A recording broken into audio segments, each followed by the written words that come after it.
आज मुंबईत पाऊसही खूप आहे ना, तुम्ही सगळेजण त्यामुळे हो पाऊस खूप होय आहे. होय होय होय. Struggling very hard with all adversities. Please start sir, we are live. We are live now. Please We start. are live now. You please start. तुम्ही सगळेजण त्यामुळे Amey, please start. Amey, Amey please sir, start. please start. Yeah. Namaskar and good afternoon to all of you. On behalf of Mumbai University and College Teachers Association, I, Amir Ranade, welcomes you all on this auspicious day. Today is October 15, that is the birth anniversary of former President Dr. APJ Abdul Kalam. This day is being celebrated as Vachana Prerana Din. As Dr. Kalam has rightly said, that coming into contact with a good book and processing its everlasting enrichment for us. The purpose of education is to make good human beings with skills and expertise.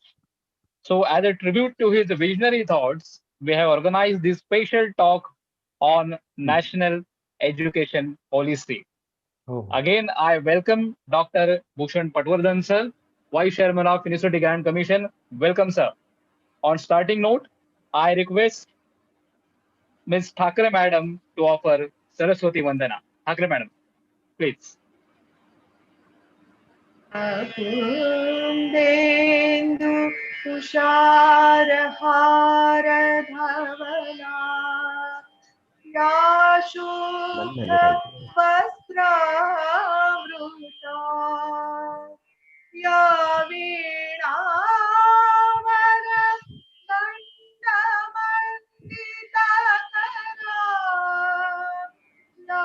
श्वेत पद्मासना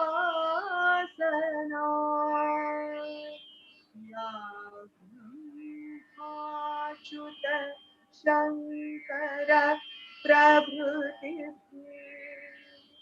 देवै सदा वन्दिता सामां पातु Saraswati Bhagwati निःशेष जाड्यापहा निःशेष जाड्यापहा. Thank you, Dr. Milad Thakre Madam. Now I request Honorable Vaibhav Naravade, sir, President of Mukta, to brief us about the journey of association. Vaibhav, sir, please. Thank you, sir. Thank you very much. Yeah. First of all, I welcome on behalf of Mukta as a president of Mumbai University College Teachers Associations. I welcome our today's chief guest, Dr. Bhushan Patwardhan, Vice Chairman, UGC. I also welcome our Akhil Bharatiya Rashtriya Shaikshik Mahasangha, President JP Singhal ji, as well as our Sangathan Mantri, Mahendra Kapoor ji, Prabhuji Deshpande, all dignitaries, students, my dear, all the faculties. Mukta is a registered association and is affiliated to Akhila Bharatiya Rashtriya Shaikshik Mahasangha.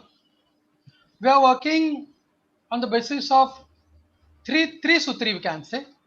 That is, राष्ट्र के हित में शिक्षा, शिक्षा के हित में शिक्षक और शिक्षक के हित में समाज. On the basis of this three sutri, we always work.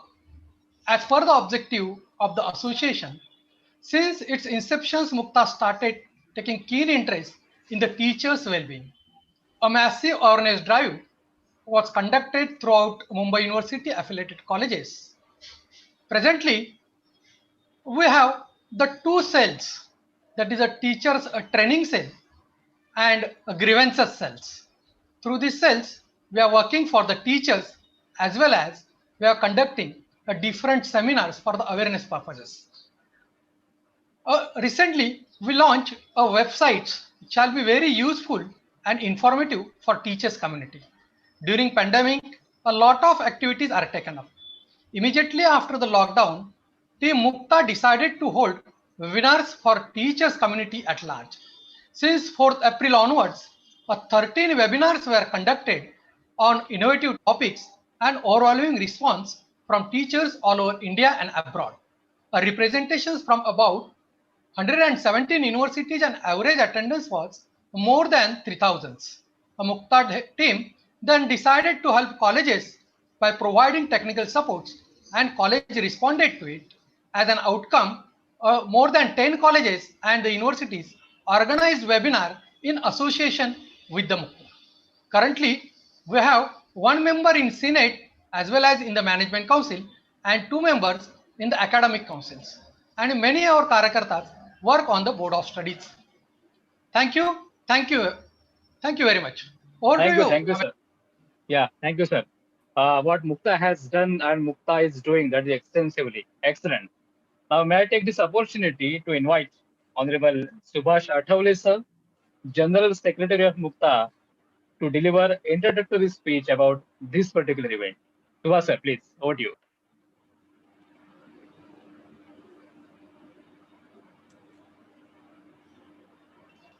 Unmute your mic, Subhash sir. Subhash sir, unmute. Unmute. Thank you. Sorry. Thank you very much, Ameya. It gives me immense pleasure to welcome Honorable Dr. Bhushan Patwardhan, Vice Chairman, University Grants Commission, and President of Akhil Bharatiya Rashtriya Shaikshik Mahasangh, Professor J.P. Singhal-ji, Sanghatan Mantri, Shri Mahendra Kapoor-ji, all Vice Chancellors, Pro-Vice Chancellors, Registrars, University authorities, members of the different authorities, management representatives, principals, and teachers affiliated to colleges, students, parents, industry personnel, social workers, and all the delegates which are here for this program. Today is the birth anniversary of Dr. APJ Abdul Kalam and is celebrated as Vachan Prerana Divas in Maharashtra. On this occasion, I am very happy to present before you a learning management system platform which is created for teachers and students. As described by our president, Mukta team has conducted many webinars which are dedicated to the Sri Dattopant Thengdiji, who was founder of Swadeshi Jagran Manch, Bharatiya Mazdoor Sangh, and Bharatiya Kisan Sangh. We have organized webinars on various topics like how to write research projects, then yoga for stress release, then soft skills for India by Dr. Vinay Sahasrabudhe, Copyright Act by Dr. Nandakumar Dahibate sir, free resources for researchers by Dr. Rajendra Kumbhar sir, teachers and entrepreneurs by Dr. Ameya Bhaumik sir, President of Lincoln University College, Malaysia. Mukta team also provided technical support, as our president mentioned, to more than 7 colleges, and 53 such webinars were conducted along with colleges and universities. I am very happy to tell you that Team Mukta has developed its very vibrant website, and for which Mr. Dalveer and his entire team of DigiCraft has supported us. This website is launched at the hands of Honorable Dr. Vinay Sahasrabudhe, and this provides lot of information which is helpful for teachers community. Looking at the pandemic situation world over and increase of digital technology, Team Mukta developed learning management system platform under the name Atmanirbhar e-learning platform. All the developmental efforts were taken by Mr. Vikram and Mr. Ketan of First Ray and his entire team. Association received support in course development, for example, plagiarism by Mr. Prakashji and Mr. Gautamji and his eGalatic company, which has been developed, the course which is important to understand the plagiarism, known as Urkund. Mr. Chari and Mr. Murlidhar, they have helped us from Sri Shivani Institute of Management to develop the GST course. Lot of efforts were taken by Dr. Deshpande, Director and Management of MES IMCC Pune in endorsing in starting up the courses. I endorse unconditional support extended by Dr. Nandakumar Dahibate, Dr. S.K. Patil, Dr. Rajendra Kumbhar, Dr. Rode, Dr. Ajit Patil, Dr. Meenal Oak, and Dr. Murthy for the content development. I acknowledge the efforts taken by Ms. Trupti More, Senior Project Manager, Spoken Tutorials, IIT Mumbai, in connecting with Team Mukta for online courses. These courses shall be of great help to teachers and students at large. Team Mukta is also in the process of developing unique courses which shall be helpful to teachers and students. I acknowledge wholehearted support extended from Dr. Shekhar Chandratre, Dr. A.P. Kulkarni, Dr. Namdev Mange, Dr. Prabhuji Deshpande, Dr. Vivek Joshi, Professor Pradeep Khedkar, and his entire team of Maharashtra State. I congratulate Technical Training Cell, Teachers Grievance Cell, Publication Team, Mahila Agadi, and each and every member of Mukta for giving their valuable suggestions and support. My sincere gratitude to eGalactic Company and CEO of Perlego UK for giving nice opportunity to read by way of offering subscription, free subscription for 6 weeks to online library. My special thanks are also due to Mr. Samir Karkhanis of Yangpu for executive education for marketing of this entire project. I welcome all of you and thank you for joining this program. Over to Mr. Ameya. Thank you. Thank you. Thank you very much, sir. Uh, Today, I wish to mention a meaningful quote from Rigveda. That is, Ano Badra Kratavo Yantu Vishwataha. What it means, it means let's all noble thoughts come to us from all sides. मराठीमध्ये आम्ही गमतीनं असं म्हणतो की जगातले उत्तमोत्तम विचार आमच्यापर्यंत येते असतील तर चांगली माणसं, तशी माणसं आमच्यापर्यंत पोचायला हवीत. So definitely today's chief guest will support this particular statement. So now I would have to request Professor Kavita Pandey Madam to please introduce today's chief guest. Thank you so much, Amish sir. Yeah. I'm pride and privilege to introduce Dr. Bhushan Patwardhan, who is the Vice Chairman of UGC New Delhi. Dr. Patwardhan is a biomedical scientist who is Fellow of National Academy of Sciences and National Academy of Medical Sciences, India. Currently, Sir is Chairman as an additional in charge of ICCSR New Delhi and member National Board of Examination. Sir has also worked on boards of several universities and member of important national committees of UGC, CSIR, Department of Science and Technology, Department of Biotechnology, Central Council for Research in Ayurvedic Sciences, and Indian Council of Medical Research. Apart from being a strong academic contributor, Sir is also the founder, editor-in-chief of Journal of Ayurveda and Integrative Medicine published by Elsewhere and is an editorial board of many reputed journals. Sir has received many national and international awards. The WHO, World Health Organization, based at Geneva, awarded him a study on the role of traditional medicine in public health. It is noteworthy that his 20 articles has been cited more than 100 times. He has received several research grants, guided 20 PhD students, hold 8 Indian patents, 2 US patents with over 8,500 citations.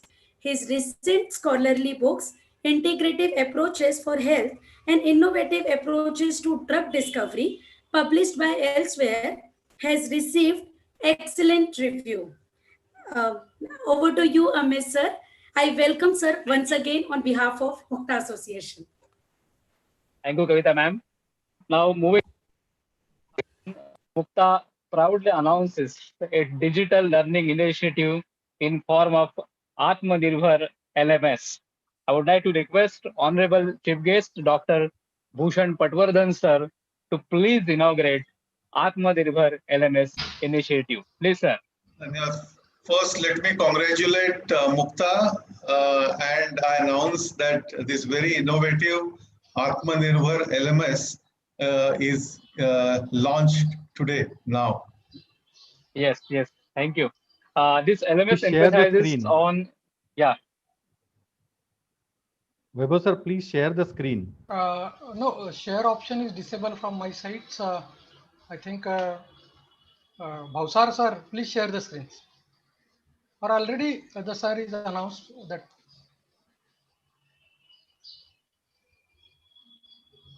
Okay, we proceed then. Yeah. This Atmanirbhar LMS emphasizes on various guiding tools related to various types of streams of education. What it includes NetSet test series, question database, subject guidance, videos, comprehensions, GST related courses, and various types of professional courses.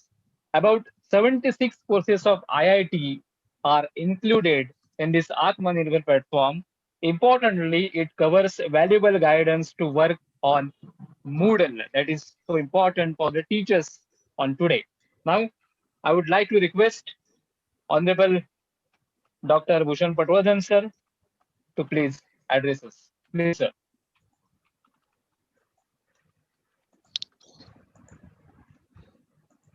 Thank you.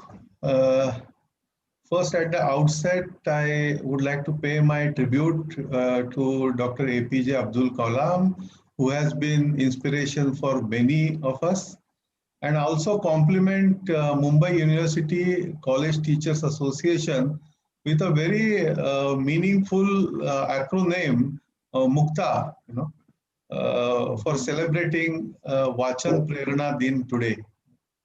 I have been reading about Mukta, and I also visited the website. I must compliment you for creating such a wonderful website. I am told Mukta since inception is taking very keen interest in teachers' well-being in line with the appropriate Trisutri, which I just heard, and that's so imaginatively put together, so I was very impressed with this thought process. I'm told that massive awareness drive was conducted throughout Mumbai University affiliated colleges that time when Mukta was getting established under the leadership of Dr. Shekhar Chandratre, Dr. Namdev Mandge, Professor Vaibhav Naravde, Dr. Subhash Athavale, who has been continuously in touch with me, and with such a dedicated team of workers, karyakartas, teachers, dedicated faculty members, I'm sure Mukta will continue to guide for the education sector to go into direction of better and better quality and excellence. I must mention excellent comparing being done by Professor Ameya Ranade, and very, very revealing Saraswati Vandana by Professor Thakre. And thank you, Professor Kavita Pandey, for kind introduction. I greatly appreciate all your gesture. Presently, I know a lot of initiatives have been taken for the teachers training by Mukta, and Mukta has established teacher education cell, teachers driven cell, publication cell, and also during lockdown, Mukta has conducted several activities, to involve teachers community at a large. And I know that since 4th April, almost 13 webinars have been conducted on very innovative topics, and most of the seminars have received overwhelming response from teachers all over India and even abroad. It is so good to know that, that representation from about 127 universities and over 2,800 attendance, is truly remarkable. I'm happy to know that YouTube channel of Mukta is subscribed by over 4,000 teachers and viewed by more than 160,000 teachers. Really kudos to all of you. The effort which all of you are doing are really very important. And now Mukta is launching a certificate course, or Mukta has already launched a certificate course in Moodle open source. And today, I'm so happy that the online learning platform Atmanirbhar LMS has been introduced for the teachers. It is based on Moodle, which is open source, so that is very, very useful I hope that this can help teachers to equip themselves with the technology and to create content to promote technology-enabled learning as envisaged in National Education Policy 2020. National Education Policy, I must tell you that for the first time, very, very boldly, the policy has come out with many innovative concepts, ideas, and plans. I'm not going to talk about what national education policy is, because I know that as teachers you have read that and you have discussed that also. So there is no point me telling you what is there in the policy. What I want to tell you is I feel that since independence, for the first time, national policy has talked very boldly about the legacy and heritage of Indian knowledge system and importance of including Indian knowledge system in our mainstream education, which has been missing so far. For example, my own example, I can tell you, I come from a very good school from Pune, which is a Marathi medium school, but in the school, although I learned Sanskrit a bit, the intensity in which I thought that I should have learned Sanskrit was still missing. I can tell you whoever the Mughal empires, I can give you most of the names, and even I can tell you various viceroys. Names of viceroys also I can tell you. We have been taught all that. But if you ask me who was that warrior in Northeast, or who was that king who prevented Portuguese in Kerala, or what is Chawla dynasty, or who are the main kings of, we were never taught all this, we don't know. We don't know our own legacy. We don't know a legacy of Indian civilization. We may not know even what kind of contributions have come in several disciplines of knowledge, which even today, they are very, very meaningful. We are not taught. I come from health sciences. We don't teach Charak and Sushruti in our health sciences curriculum. Why not? So all this at UGC, we have decided to revise many curriculum, and what we call it as learning outcome-based curriculum. We have now revised curriculum, for example, curriculum of economics. Now, curriculum economics, if it doesn't capture what Chanakya is talking about, Kautilya is talking about, what economics we are teaching to our students, Similarly, if we are not teaching Patanjali to our psychology students, what kind of psychology we are teaching them in India? So this both are important. The modern scientists, the legacy of modern scientists and modern logicians, starting from Galileo to Aristotle to all Pluto and everybody is important. But at the same time, we should also talk about who is Panini. The Panini, the kind of language and grammar work what he has done at that time, even today, top of the top computer scientists revere that. So this education, our education, must reflect that, very, very, and that is what this new education policy has very, very boldly done it. I want to congratulate my mentor, who has been architect of this committee, Dr. Kasturi Rangan, and along with him, many colleagues, have participated.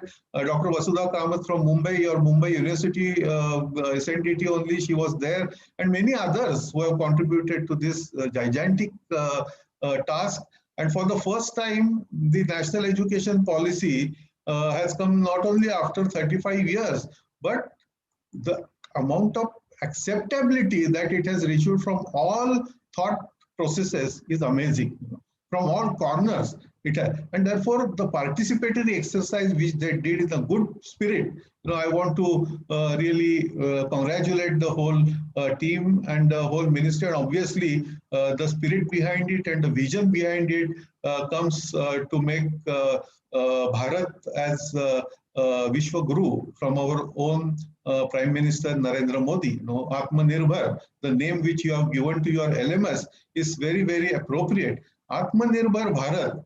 I think Atmanirbhar Bharat is possible only when we regain our Atma Sanman, the kind of narrative which we have been taught all through while we were in school or in the colleges, and I can see that there has been a continuous dominance of monoculture. I call it as monocultural dominance, We have to change this narrative, and not by disrespecting other, by regaining our own confidence, by regaining our own pride, by regaining our own prestige, by regaining our own self-esteem. This is possible. And therefore, the new policy will help us to move in this direction. The future education, I think, is very, very different. It is going to be technology savvy, technology enabled. And for that purpose, teachers really need to progress. Teachers, I can tell you that whatever has happened in education, I am not going to analyze why it has happened. Quite frankly, all of you are teachers, and I am also teacher. As a teacher, I feel that today's education is not in good shape. We have to make several changes. But at the same time, I believe that only persons or only community that is capable of making these changes is teaching community.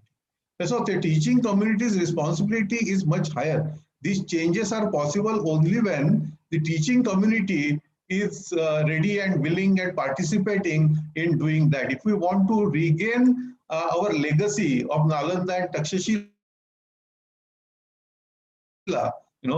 and move away from the colonial legacy, which has been giving us a typical narrative years after years, which transformed us from our original Gurukul system into the so-called Kulaguru system today. What we are facing, we have to really get best from both these systems, because in Kulaguru system also, or modern education system also, there are many good points, but there are many, many, many good points in our own Gurukul system, in which the master-disciple relationship is extremely important. Learning by doing is it at core.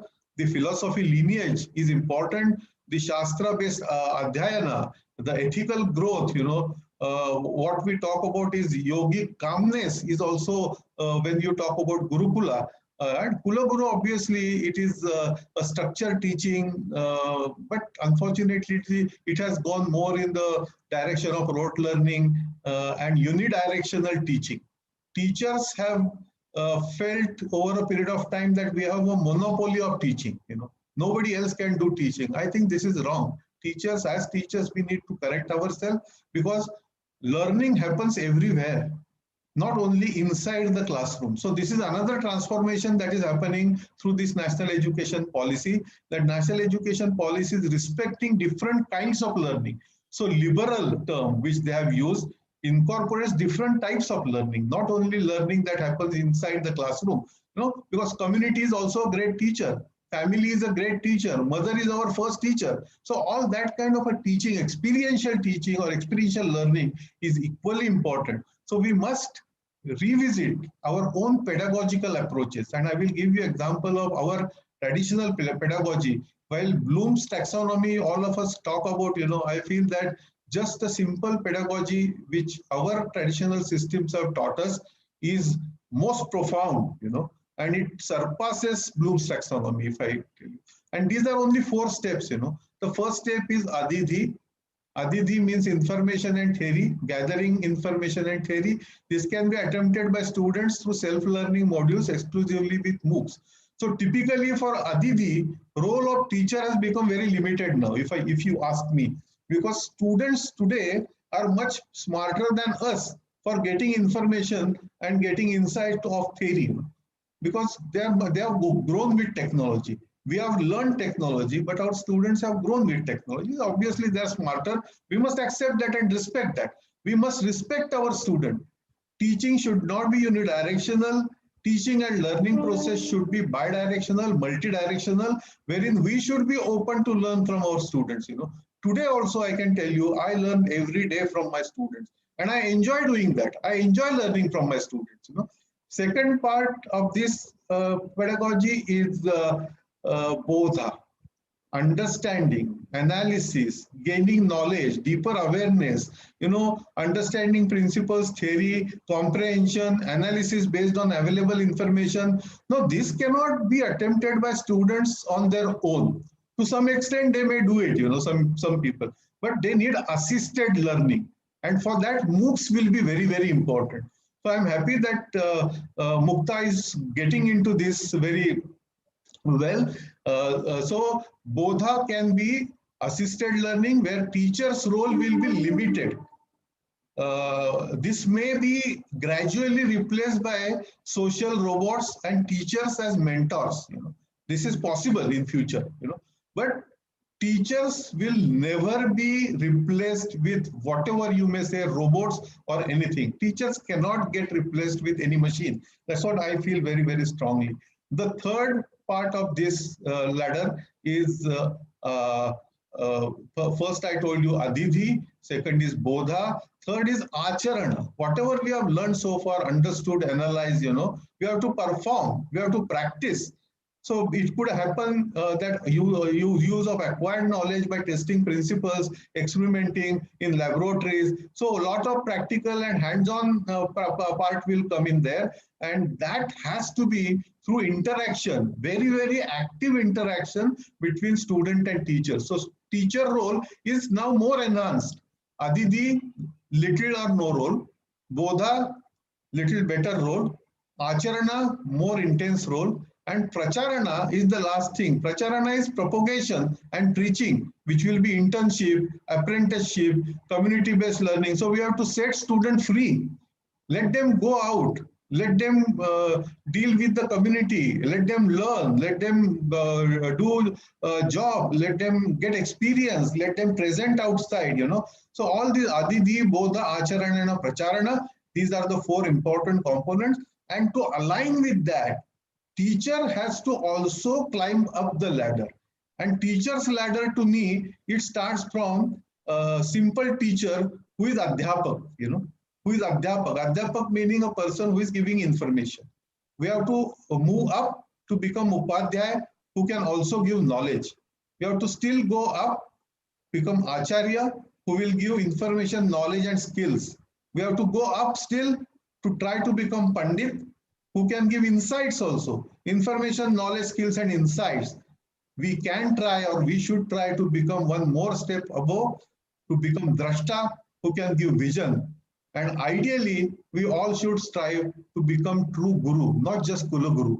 We should become Guru who can awaken the wisdom, who can awaken, who can liberate the students. So this is the role of teachers today. And on the day of Abdul Kalam's memory, I remembered all this, and I thought that this is a good occasion to talk to you. I think that if we really make a very good blend of traditional knowledge and modern technology to move further, I think our future education and future students will become not only global citizens, but India can rediscover its original legacy of education. At one time, India was the top educational hub when there were no Harvards or MIT even on the horizon. They were not even on the horizon. At that time, Nalanda and Takshashila was attracting students from all over the world. So how we can reimagine Indian universities by learning from glorious past for building new India. That is the challenge before all of us. And I wanted to put these thoughts before all the eminent and dedicated volunteers. I would call you as volunteers, all of your teachers, but volunteer teachers of Mukta. And I also don't call it as New India. Our Prime Minister, if you remember, he started the term New India, but now he no more uses term India. He uses term Bharat, because the moment we start using term India, we start from 1947 onwards, but our history goes back to thousands of years. So we should not get locked up. I still don't understand, and I still ask this question to myself, why I keep using this term? What does it mean? I know Bharat, and Bharat, Atmanirbhar Bharat, that's the way where we have to go. We have to, last thing I want to tell you, but if you want to become Atmanirbhar, we have to regain our own Atma Sanman. And I think national education policy is giving us this great opportunity. And with team like what I can see on the screen, Mukta, and I'm sure there may be hundreds of other such organizations across the world of like-minded people. Let's together do that. let's bring back our glory without really getting into the syndrome of past glory and self-pride. That's a syndrome, we should not get locked up into that. We should look ahead, take science and technology with us, with our heritage and culture, and together we should travel this path. As teachers, I think this is our responsibility, and all of us should together try to do whatever best we can do in the interest of the society and the world. Dhanyawad, namaskar, shubhecha. Thank you very much, sir. It was a really extensive speech and covering all aspects of the subject. But now all Mukta members are eager to ask you some questions. Yeah, So if you allow, I'm sorry, I forgot to mention Professor J.P. Singalji also is here. I just saw his name. He is also here. His work is all well known. In fact, talking all this in front of him, I feel very embarrassed. So you have gathered such a galaxy of intellectuals here, and Professor Sahasrabudhe, whom I have revered to a great extent, he's your mentor. I'm sure Mukta will really continue to work in this direction. And thank you very much for giving me this opportunity. Namaskar. Yes, I'm ready for questions. Yes. Yes. Anup sir, please take over. Please, sir. Professor Anup sir. Yeah, thank you, Amir sir. So we are live on YouTube, and we have almost 75 participants joining us through Zoom platform as well. So we have many questions that are coming up. So I would like to pick up certain questions which are relevant and which you have not covered already, so that we can save on time. So there's one question on through the YouTube. Madhuri Zamwar madam has asked, and she wants to know actually when we would be able to see the actual implementation of NEP 2020 on ground. Very good question. Implementation of NEP has already started. In fact, I will tell you that all the good part of NEP, we did not even wait till such time this NEP was approved. For example, the National Academic Credit Bank, UGC approved that bank 6 months ago when this policy was not approved, even before that. So in a way, implementation of the policy has already started. And implementation will happen at the central level as well as at the state level. So I would say that on the state governments also, there is a big responsibility of implementing it. And I know that many state governments already have taken some steps in this direction. Whatever they can do immediately, state governments are free to do. Policy is already there. So whatever you are able to do, you are free to do. You don't have to wait for anything now. But now at the central level, several committees have been formed, on small topics, and these committees are coming out with the implementation plan. This implementation plan will get converged, and step by step, the implementation will happen. I hope that coming academic year, you will find implementations of some key elements, including the ABC or Academic Bank of Credit, just to give you one example. Thank you, sir. The next question that comes to my mind as well, that the NEP talks about the introduction of vocational education, right from the preschool level to say 10th or 12th. Correct. So can you please throw some light on how actually we can introduce vocational education for like students of class 5 or 6? See, vocational education at the level of 5 and 6, I don't think so. I don't know what you're saying, but vocational education, there is a difference between vocational education and skill education. Some skills we can start giving them right from the school, but typical vocational education will start when they become matured enough, to take that challenge of actually working in the field. But skill, and I would say that skill need not be separated from education. All these days, we have been separating skill as a different domain. This education policy now has strongly suggested to blend them together, and which is so. Every subject, Professor Palsokar, every subject requires skill. Skill is not only engineering, technical skill, you know, every subject requires skill. And these skills, and that's why UGC has already started implementing this, what I talked about, learning outcome-based curriculum, LOCF. We have created already 40 learning outcome-based curriculum in which skills are blended in mainstream, you know. So this kind of a approach where, for example, take English language. English language also needs skill. You know, it is not only the knowledge of English or reading Shakespeare will give you this. You know, all these days what we were doing here was not that. And as a result, even BA English or MA English, if you tell them to do some professional activity, including writing a professional letter, they might find it difficult. So there is a difference of skill which is necessary, and I hope that, and I must tell you that this process already has started, but we have to intensify that process. And traditionally, I will tell you, during Nalanda Takshashila days, if you see, skill and knowledge were blended.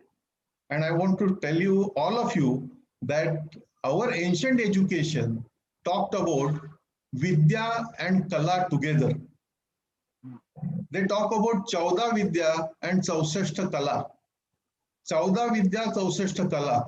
I hope that every university, and you should start this in Mumbai University to begin with, Mukta should take lead. Every university should incorporate some element related to Chauda Vidya and Chausashta Kala. Many of these kalas have become extinct. It is so unfortunate, you know. Some kalas may have to be revised, being to make them more contemporary, you know. But this kind of a legacy of Vidya and Kala, you know, we cannot afford to lose it, because otherwise, if they come from the West, then we will have a red carpet for them. This should not happen. Yoga also, that was going to happen without our Prime Minister intervening it, you know. Otherwise, yoga also we would have learned from outside. So please, vocation, you started asking that on the school level. I think there is some mismatch. I don't think skills we should give, but to make self-supporting individual who can really start earning and who can become entrepreneur or who can get a job, that will become after a particular stage in education. Thank you, sir. Very well said. There is one more concern that people are raising on the one I could see on the YouTube platform is the how it will affect how the entry of foreign universities, specifically the renowned ones, will affect the current Indian traditional university system in India. It is very difficult to predict what will happen now, but I think any competitiveness, you know, quality-based competitiveness can lead to even improving quality. So I hope that this will improve quality. This will also provide world-class education in India. So a lot of foreign exchange that we are losing a lot of foreign exchange, you know. Even middle-class families are suffering because of this problem, you know, for paying huge amount of fees in dollars or pounds if they want to send their kids outside for education, you know. All that, if you are able to reduce, we cannot stop that, you know. That kind of a mobility has to happen, you know. We don't want to get shelled in our own walls. So the walls should be free. But if we are able to control, and also if we are able to attract more foreign students inside, I think it will be one more direction towards Atmanirbhar Bharat. There are many questions that are coming up, but I'll just sum up one last question. As far as the autonomy of colleges is concerned, the NEP advocates autonomy being given to good colleges where which have already established and all. So in case we start giving autonomy to people, how do you perceive the role of current existing universities? No, Professor Anup, the role of existing university, I feel that will get even more enriched. Because take your own example. You are in Mumbai University, I hope. You which university you are? Yes, sir. University of So Mumbai. Mumbai University, how many affiliated colleges we have? And with these kind of 800, 900 affiliated colleges, the actual university tends to become an examination machinery.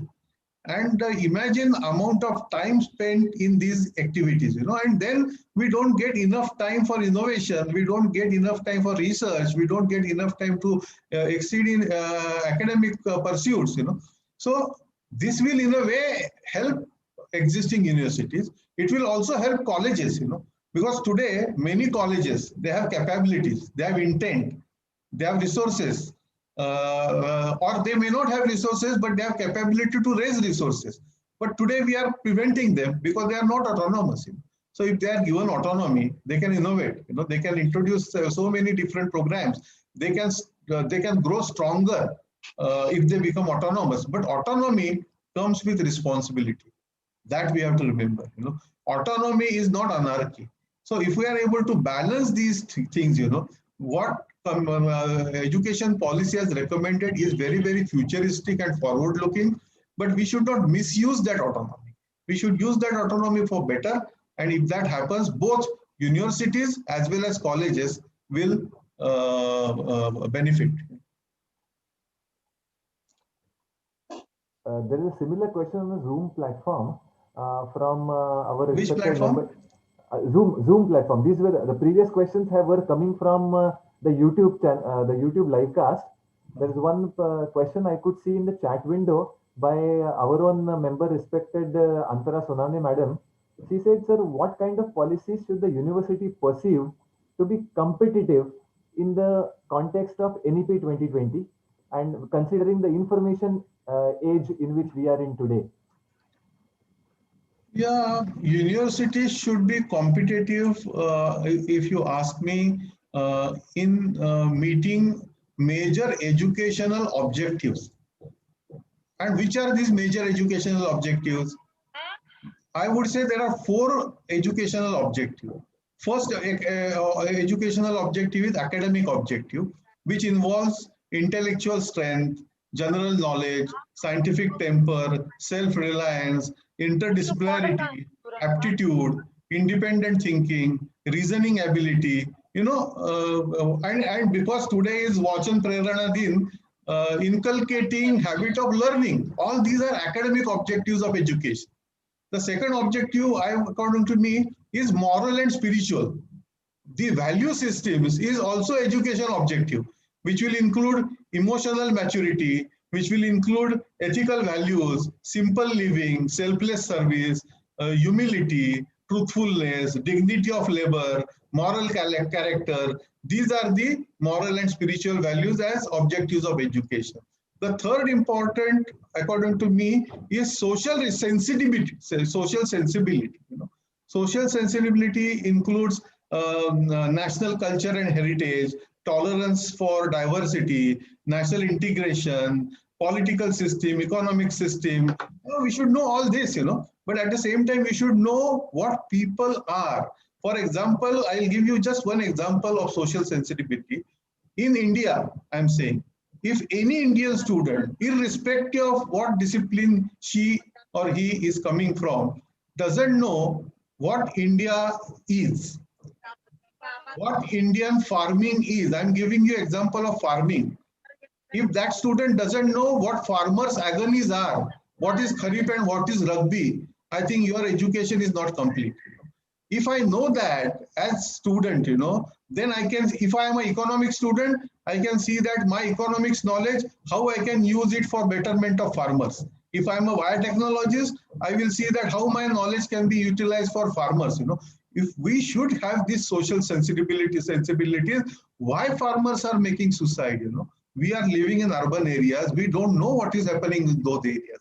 So kind of internship programs wherein urban students should go to rural area, stay with rural area, learn from them. I can tell you that urban students can learn a lot from rural community. Lot of them can learn, And same, if rural students come to urban area, handhold them, give them language skills, give them English skills, give them more information about the current trends. These are social sensibilities which are important as university, And the last one is quality of education. UGC has quality mandate. Under that, there are 10 verticals, and we are moving. So answer was little longer, but I thought that I should give this long answer because it was a loaded question. I hope I have been able to attend that. Thank you. Yes, sir. In the true spirit, you have answered it. Deepali Patil, madam from Mumbai, is asking one more question as to what will be the status of the students who are currently enrolled in the education system and are somewhere in between the first and its 10th standard. What will be the effect of this new policy on the students who are actually enrolled currently? See, the policy always is implemented and is applicable, not for the, it is always for future. So whoever is enrolled, wherever is enrolled, they will continue, they will be able to continue as it was planned, as they have planned. There is no change in it, nothing. For example, many people have asked me now what will happen to MPhil. Nothing will happen to MPhil. Those who are doing MPhil, they will be able to continue with MPhil. There is nothing wrong. So whatever is going on, there is no change. They will be able to uninterruptedly complete whatever is going on. And that will be their choice. If somebody wants to change, no, that is their choice. They will be able to do that change. Because now the new education policy offers you multiple entry, multiple exit options. So if somebody says that I'm doing BCom, but now after 2 years, I feel that this is not enough, and I want to shift to somewhere else. I just want to now concentrate on learning dance or learning music. She can do that, and take the credits which have been earned so far, carry forward those credits. Or the credit bank is going to be extremely powerful tool in the hands of students. I will tell you, it is going to revolutionize our education system, because today we have tied up students from all angles. We say that our system is student-centric, but now we are all teachers and we are talking frankly. Now tell me whether it is student-centric. We are living in a teacher-centric system. We are. Let's accept that. But if we want to make a student-centric system, students should have choice. What choice we are giving? Student is coming to you in college, you give him prospectus, you tell him these are the courses available in our college, this is the duration of the course, this is the syllabus of our course, this is the year you should have complete, 3 year, 4 year, whatever, If you don't complete, you will be marked as fail. If you want to complete in 2 years, we will not allow you. Oh, what is this? Why? Some students will be able to complete your 3-year course in 5 year or 6 year. Why you want to depress them by calling them failures? It's absolutely unjust. If some student of commerce want to take some coding course in engineering, why you want to tell no to that student? Or some engineering student want to learn tabla. Why you don't want to respect that? I have seen many girl students, very, very hard working, doing Arangetram of 6 months. And Arangetram is not an easy thing, Arangetram, if you are doing Arangetram and if you are refusing, that will not respect that Arangetram because it has been done outside our college. I think this is not good. So this will change. The whole thing will change with this academic credit bank or ABC. And I hope that this bank, now we are in the process at UGC in framing regulations and we are trying to push it as early as possible. This will make student a king, and student should be the king of learning. I should decide what I want to learn and nobody should force me to learn that I don't want to learn. Thank you so much, sir, for patiently answering all the questions. There are actually a lot more questions that are coming up through the YouTube channel, but due to paucity of time, I would just inform all the members that we will compile all those questions. Maybe we can post it to Dr. Patwardhan, and at whenever he finds time, he could answer them, send it to us, and we will post those answers to these questions on the YouTube platform. What I will do now, I will post a link. I had written an article named Reimagining Indian University, Learning from Glorious Past for Future India. So this article has been published by Vigyan Bharati. It is available on the website of Vigyan Bharati or Vibha, but I will post a link here. So those who are interested, I would suggest that you please visit that, read that article, and give your comments, give your critique, whatever it is. I don't say that you accept whatever I'm saying, but this is a process of collective wisdom. All of you should join. So I will paste that on the chat box. You can share that with YouTube or wherever you want to do that. And many of the answers, which may be there, questions may be there, they may find answers in this article. Thank you. I will do that right away. Sure, sir, we will do that. Thank you so much, Dr. Patwardhan, for your nice and lucid explanation. Over to you, Amey, sir. Thank you very much, Anand sir. Thank you, Patwardhan sir, again for responding all questions in truly informative manner.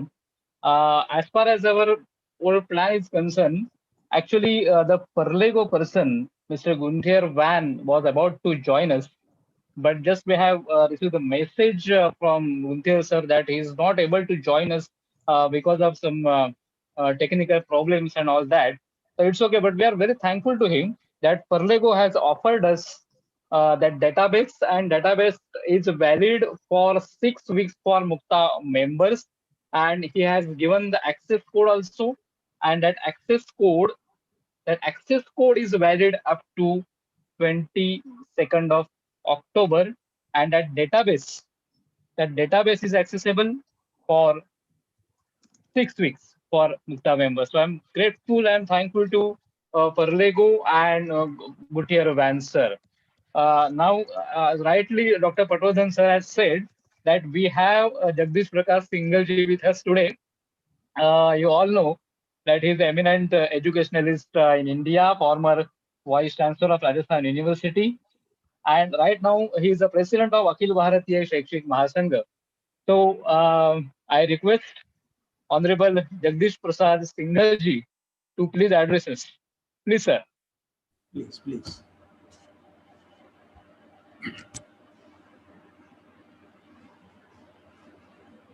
आदरणीय doctor Bhushan Patwardhan ji, vice chairman university grant commission, श्रीमान माननीय महेंद्र कपूर जी, अखिल भारतीय राष्ट्रीय शैक्षिक महासंघ के अखिल भारतीय संगठन मंत्री, Mumbai university and college teacher association के प्रेसिडेंट वैभव नरवड़े जी, सेक्रेटरी सुभाष अठावले जी, कंपेयर कर रहे बड़ा सूत्रधार कहिए इनको हिंदी में, हमारे प्रोफेसर अमेय रानाडे जी, और सभी लोग जो इसमें भाग ले रहे हैं, उन सब का मैं अभिनंदन करता हूं। पटवर्धन जी ने बहुत विशद तरीके से विश्लेषण करके एजुकेशन पॉलिसी की जो दृष्टि है, विजन ऑफ एजुकेशन पॉलिसी को बहुत सुंदर तरीके से हम सबके समक्ष रखा, और उनके बोलने के बाद कुछ रहता नहीं है जो मुझसे कहा जाना चाहिए या मैं उस पर कोई बहुत बड़ा कोई प्रकाश डाल सकूं, लेकिन क्योंकि कहा गया मुझे कुछ बोला जाना चाहिए, and therefore I am taking this time to say few things to you as far as this national education policy 2020 is concerned. But I believe this education policy 2020 is a big shift from past to the present and future. बड़ा परिवर्तन है ये. There is a paradigm shift in this education policy. और ऐसे shift जो हैं, these are some very important things. So far the education policy were talking about what to think, but this education policy is very basically focusing on how to think. And this is why it is a journey for educational reforms. क्या reforms होने चाहिए education में, किस तरह के reforms होने चाहिए, उसकी यात्रा इस एजुकेशन पॉलिसी के माध्यम से प्रारंभ हुई है, और हमें लगता है कि आने वाले समय में हम इस प्रकार के रिफॉर्म्स की मदद से we will be able to do wonders in time to come. एक another shift which we see that so far the education was compartmentalized. So now on the place of compartmentalization, now we are talking about the holistic education. We are talking about the multidisciplinary education. We are talking about the several things. Say for multiple entry and multiple exit system is there. There is a flexibility in choosing the course. Everybody is flexible. Flexibility is to the students as well as to the teachers also. There is a flexibility in choosing the course to the student. There is a flexibility to the teachers to design the new courses. There is a always having the opportunity to design new courses for that. And that is not only that is learner centered. Now the education policy is not the resource centered, it is the learners centered. What learners wanted to learn, what kind of the knowledge they wanted to gain, what kind of experience they wanted to have, that is the kind of the things which we do have. And this is why we call this education policy has the vision for Bharat. Bharat-centric education. There is a shift from Macaulay-centric education or Western-centric education to Bharat-centric education. जैसा पटवर्धन जी बता रहे थे कि 14 विद्याएं और 64 कलाएं हमारे यहाँ पर हैं, and all these vidya and kala have given numerous, you can say, importance in this education policy, and it is expected that each and every university and each and every higher education institution is trying their level best to see that we are basically trying to put forth this kind of the system for this kind of the purpose. That is what we are doing for this. And this is the reason we call upon that this education policy is a big shift. As we were talking just now, that this education policy provides the academic flexibility, that provides you the administrative accountability. That kind of the things are there in this system. So there is a way by which this education policy respect for diversity, different states, different kind of the universities, different kind of the institutions can try to diversify themselves into the various areas of their interest, because we will have multidisciplinary higher education institutions so far, having the autonomy to them, having autonomy, so they will be very much, you can say, autonomous as designing the various kind of the courses which suits to their needs, which suits their learners' needs in that. And there is a respect for local also. It is a respect for local. We have been given a lot of thought on this criteria, that this education policy is very basically providing respect for the local needs, local requirements, local entrepreneurship, local resources, local systems, all these kind of the things are very basically given for that. And respect for skill and vocations. अभी पटवर्धन जी बता रहे थे कि skill education प्रारंभ से ही दी जानी चाहिए. We should try to integrate skill education with the main system of education. Vocational education has been given, you can say, equity with other system, other kind of the education. So there is no difference between the vocational education and the mainstream education, mainstream subjects. That is the equity we have. This education policy is going to establish in that. And that is what we say sometimes, that this education policy is a resource for Atmanirbhar Bharat. कैसे हम अपने भारत को आत्मनिर्भर भारत बनाएं, इसलिए तो कहा जाता है कि तमाम 64 कलाएं और 14 विद्याओं का अध्ययन करने की व्यवस्था अगर हम हमारे संस्थानों में देंगे तो निश्चित तौर से हम एक आत्मनिर्भर भारत बना सकेंगे. हम भारत को, हम कल ही हमारे मनमोहन वैद्य जी, आदरणीय मनमोहन वैद्य जी का एक महिलाओं के लिए संबोधन था, और उसमें कहा उन्होंने, भारत को मानो और भारत को जानो. तो इसमें व्यवस्था है, दिस एजुकेशन पॉलिसी में व्यवस्था है कि हम किस तरीके से भारत को जानने का, भारत को मानने का प्रयत्न कर सकते हैं. और इसीलिए ये आत्मनिर्भर भारत के लिए एक बहुत बड़ी, प्रधानमंत्री जी ने कहा था अपने उद्बोधन में, that this education policy is giving much more focus on process, give much more focus on performance, giving much more focus on passion and practicality. 4 P's की बात उन्होंने की थी हमारे प्रधानमंत्री जी ने, प्रोसेस की, परफॉर्मेंस की, पैशन की एंड प्रैक्टिकेबिलिटी की. And when we talk about the education policy 2020, we have to be very much concerned about it, that this education policy is trying to gather all this kind of the thing by which we will be able to provide, making the process much more purposeful. जैसा आज हमारे अब्दुल कलाम जी की पूर्व हमारे राष्ट्रपति जी हैं, उनका आज जन्मदिन है, जन्म की हम वो मना रहे हैं। और उन्होंने तो कहा था कि भाई we want to have an education which can certainly try to create human being, which can make human being, मानव बनाने वाला, मानव का निर्माण करने वाला, अच्छा मानव बनाने वाली एजुकेशन पॉलिसी, एजुकेशन होनी चाहिए। और इस education policy is focusing in how we can try to create good human being, ये human being having good human values और basic ethics which are Bharatiya values, you can call them, Bharatiya values को स्मरण करने वाला, भारतीय वैल्यूज को अपने जीवन में आत्मसात करने वाला कैसे हम कर सकते हैं, इस प्रकार की चर्चा इसमें की गई है। और इसीलिए ये बहुत सारी बातें अब तक हम बहुत बार कर चुके हैं, मैं एक बार पहले भी आपके साथ बातचीत कर चुका हूँ एजुकेशन पॉलिसी पर, इसलिए कोई ज़्यादा चर्चा एजुकेशन पॉलिसी की नहीं करूँगा। केवल मैं बताना ये चाह रहा था कि क्या चेंजेज हैं जो पुरानी पॉलिसी से ये नई पॉलिसी की जो हम चर्चा कर रहे हैं उसमें है। लेकिन सर्वाधिक जरूरत किस बात की है?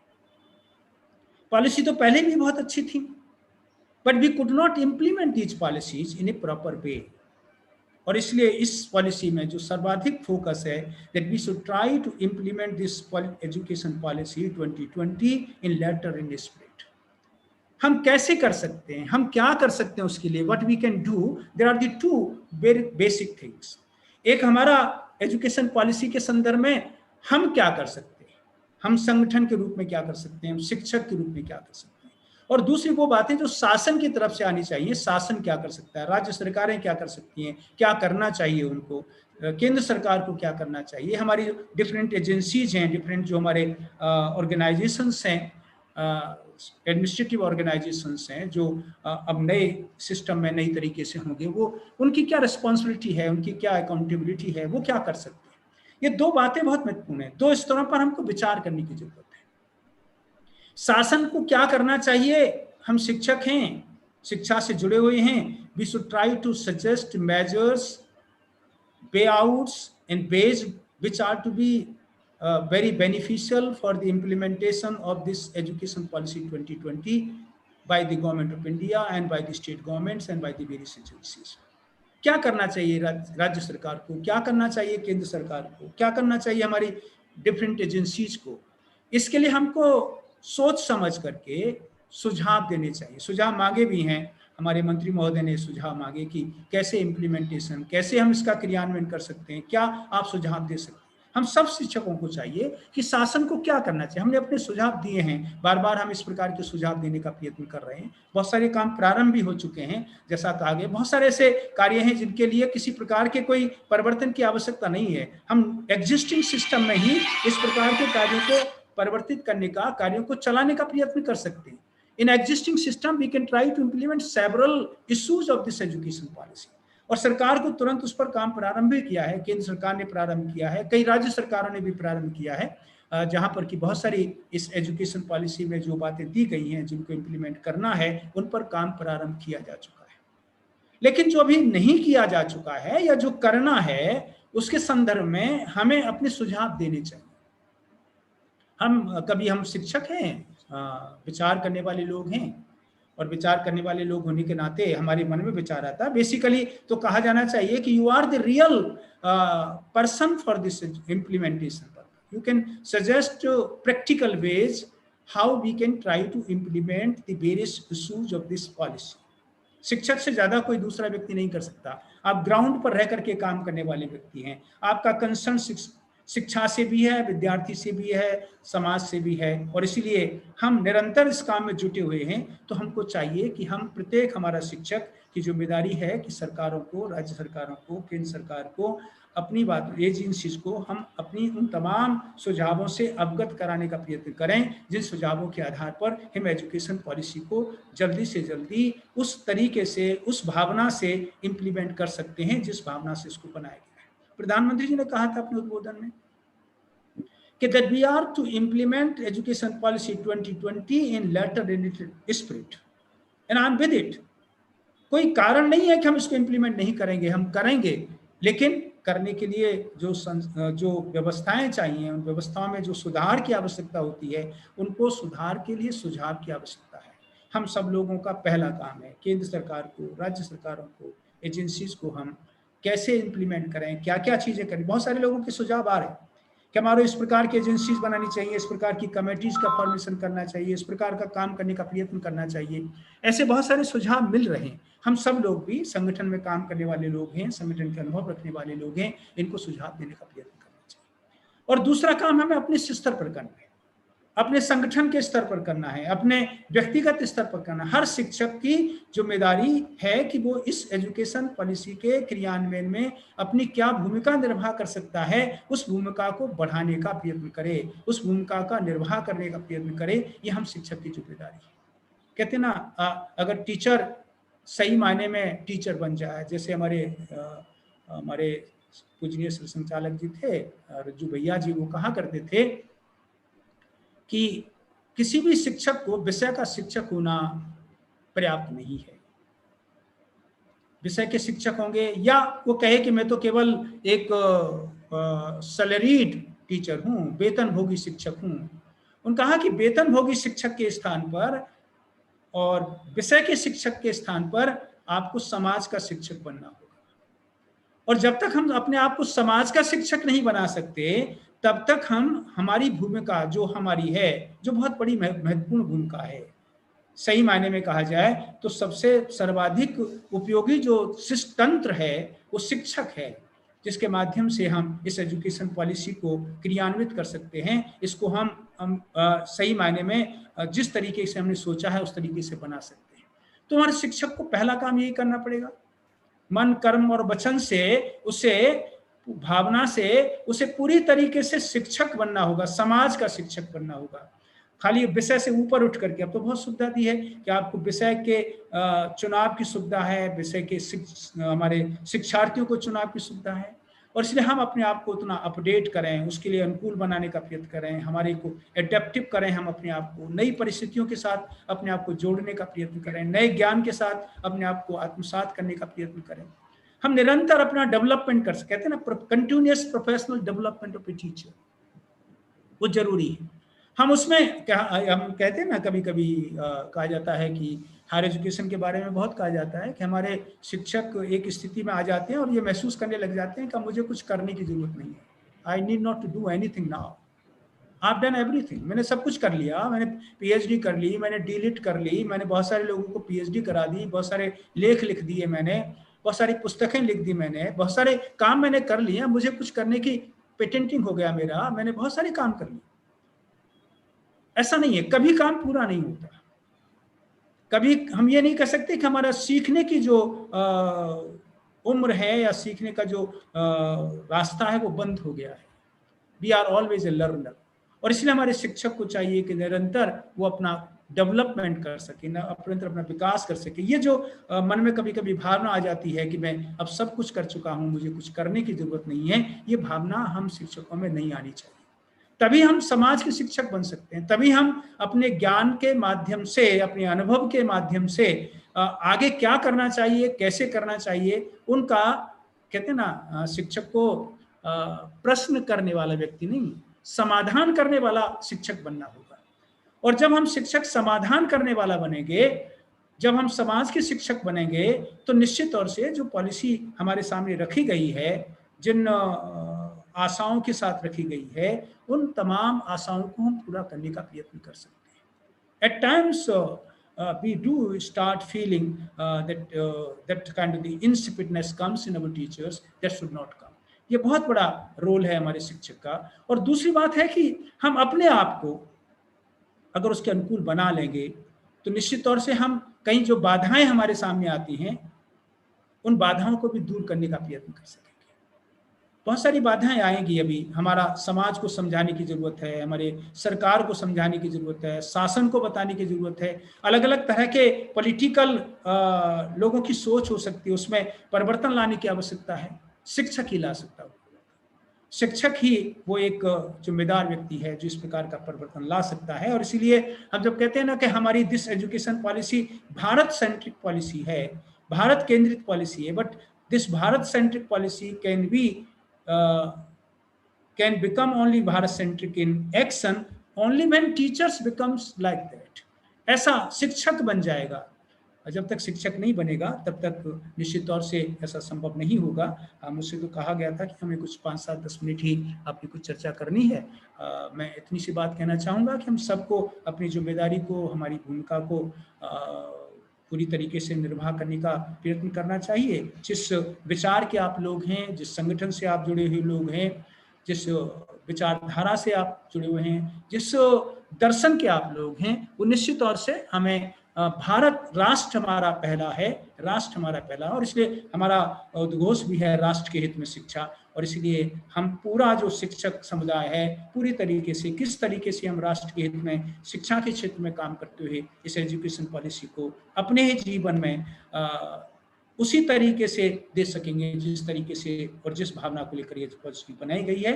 ऐसा आपसे निवेदन करते हुए मैं अपनी वाणी को विराम देता हूँ। आपने मुझे अवसर दिया, इसके लिए बहुत बहुत आभार। Namaskar, Dr. Singhal ji. Namaskar. I'm thankful to you. I'm also thankful to Mahendra Kapoor sir, Sangathan Mantri. I just want to repeat that Perlego code, that access code is MUCTA, that is in capital MUCTA -6, that is 6 digit, and WIX, MUCTA -6 WIX. Now I request Professor Meghana Thakur Madam to offer vote of thanks. Please, ma'am. Thank you, Amay. It's my privilege to have been asked to propose a vote of thanks on this occasion. Honorable Dr. Bhushan Patwardhan, Vice Chairman, UGC, President of ABRSM, Professor J.P. Singhal Sir, Sangathan Mantri Shri Mahendra Kapoor, Vice Chancellors, Pro-Vice Chancellor, Registrar of Universities, authority members of universities present today, management representatives, principal teachers of affiliated colleges, students, parents, industry personnel, social workers.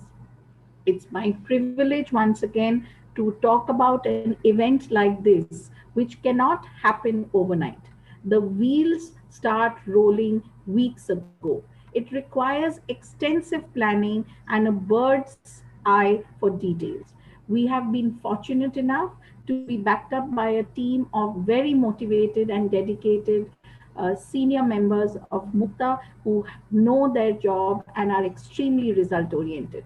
I, Professor Meghna Thakur, on behalf of MUCTA and the entire fraternity of field present here together, on my personal behalf, also extend a hearty note of thanks to all members, speakers for gracing this important work and sharing their findings, their opinions, their suggestions for today's event. A special mention, of course, to appreciation mention to Dr. Bhushan Patwardhan sir for your efforts towards coining the NEP 2020. You have brought up a very strong focus on the multidisciplinary, holistic higher education with flexibility in the choice of subjects. You mentioned about the multiple entries and exit point that students can take up. You spoke about promoting libraries, schooling right from the class 1 to class 10. You spoke about apprehensions that students may have. You answered questions beautifully, and the most important focus was very unambiguously you focused and shed light on the legacy of the heritage of our Indian knowledge system. We all have accepted with wide arms, welcomed the high applicability and the actual step in true sense towards the word Atmanirbhar.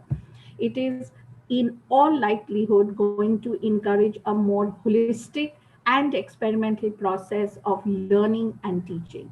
I personally completely support your point, and a special mention for your entire contribution for NEP. A special thanks also to our dignitaries present today. We have Mr. Vikram, sorry, just one second. We have Mr. Vikram present over here, faculty members also present over here from different colleges. We have media present over here from Times of India. We have Mr. Dalveer and his entire team of DigiCraft for developing the website. Mr. Ketan, Mr. Vikram, and the entire team of First Ray for developing the learning management system platform under the name of Atmanirbhar e-learning. Faculty members, Mrs. Tripti More, Senior Project Manager, spoken tutorial from IIT Mumbai, who has contributed 57 courses, Akhil Bharatiya dignitaries and state dignitaries. A special mention, of course, for Dr. Shekhar Chandrate sir, Dr. A.P. Kulkarni, Dr. Namdev Mandaje, Dr. Prabhuji Deshpande sir, Dr. Vivek Joshi, Professor Pradeep Khetkar, teacher training cell members, teacher grievance cell and publication team members, Mahila Agadi, and unfortunately we couldn't meet CEO of Palego, Gauthier Van Malderin sir, but I'm sure it would have been a great contribution, and of course the 6-week free trial that we have. Mention also to Mr. Sameer sir, who has also contributed extensively for the Yangpo Executive Education for marketing this program, and nonetheless a short, sweet welcome to media present today covering this event. I once again extend a warm welcome and a thank you, gratitude to everyone present here. Thank you. Thank you, madam. It is rightly said by Dr. APJ Abdul Kalam, and I just want to conclude this session with APJ Abdul Kalam's quote: "Teaching is a noble profession that shapes the character caliber of an individual. If people remember we as a good teacher, then that will be the biggest honor for us in the life." Namaskar, Jai Hind. I would like to request Professor Dipali Patil madam to please conclude this function with Shanti Mantra. Jai Hind.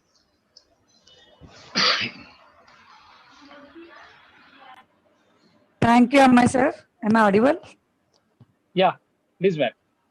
Sarve bhavantu sukhinah, sarve santu niramaya, sarve bhadrani paschantu, ma kashchit dukkha bhargavet. Om Shanti Shanti Shanti. Thank you. Namaskar. सबको नमस्कार. Thank you, all of you. Jai Hind. Thank you, all of you. Thank you. Please you, stop sir. live stream.